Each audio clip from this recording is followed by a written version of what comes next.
নমস্কাৰ সকলোকে আমাৰ চেনেল কম্পিটিটিভ এক্সাম এস্পাইৰেন্টছৰ আন এটি ভিডিঅ'লৈ পুনৰবাৰ স্বাগতম জনাইছোঁ।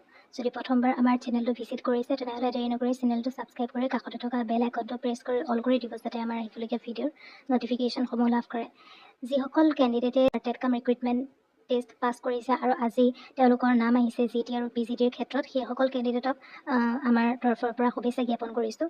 আৰু তেওঁলোকৰ কাৰণে এটি ইম্পৰ্টেণ্ট নটিচ আহিছে জিটি আৰু পিজিটিৰ পষ্টত উত্তীৰ্ণ হোৱা কেণ্ডিডেটসকলৰ কাৰণে। আহক সেই নটিচখন দেৰি নকৰি চাওঁ। নটিচখন আজি ওলাইছে 11/10/2025 in pursuance of the government letter. It is for information of all the candidates who have applied for the post of teacher of LP and UP schools under Directorate of Elementary Education Assam against advertisement basis and have been selected for the post of graduate teacher and postgraduate teacher under the Directorate of Secondary Education Assam that they shall voluntarily withdraw their names from the post of teachers of LP and UP schools under DEE। গতিকে যিসকল কেণ্ডিডেটে LP আৰু UP টিচাৰৰ কাৰণে school টিচাৰৰ কাৰণে তেওঁলোকে apply কৰিছিলে আৰু সেইসকল কেণ্ডিডেটে আজি ঘোষিত গ্ৰেজুৱেট টিচাৰ আৰু পষ্ট গ্ৰেজুৱেট টিচাৰত যদি তেওঁলোকে নাম তেওঁলোকৰ আহিছে তেওঁলোকে উত্তীৰ্ণ হৈছে তেনেহ'লে সেইসকল কেণ্ডিডেটক তেওঁলোকৰ ভলণ্টাৰীলি উইথড্ৰ কৰিব দিছে তেওঁলোকৰ নামসমূহ।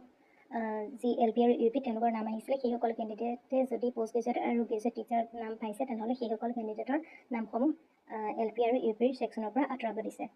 The candidates are requested to visit the official website of DEE Assam that এইটো অফিচিয়েল ৱেবছাইটত যাব লাগিব উইথড্ৰ কৰিবৰ কাৰণে and thereby submit their withdrawal of candidature from the post at the earliest latest by 10 AM of 19/10/2025 আৰু 19 অক্টোবৰৰ ভিতৰত ৰাতিপুৱা 10 বজাৰ ভিতৰত তেওঁলোকে সেইসমূহ উইথড্ৰ কৰিব লাগিব।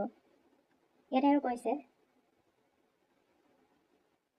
whereas if found that any candidate does not withdraw their candidature voluntarily within the stipulated time period, then necessary steps will be taken to avoid duplicacy in recruitment। গতিকে যদি যিটো টাইম বান্ধি দিছে সেই টাইমতে যদি তেওঁলোকে তেওঁলোকৰ LP আৰু UP স্কুলৰ যিটো তেওঁলোকৰ পোষ্ট সেইটো যদি তেওঁলোকে উইথড্ৰ নকৰে তেনেহ'লে তেওঁলোকক কি কৰিছে ইয়াতে ডুপ্লিকেচি কৰিছে বুলি তেওঁলোকক নেচেচাৰী ষ্টেপছ ল'ব। গতিকে আপোনালোকে এই ক্ষেত্ৰত বহুত গুৰুত্বপূৰ্ণভাৱে ভাবি চোৱাটো উচিত।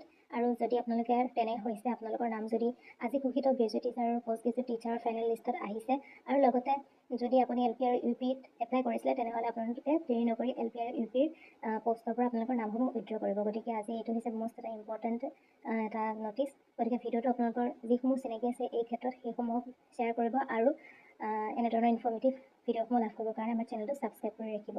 আজি ভিডিঅ'টো আছিলে ইমানেই। ধন্যবাদ।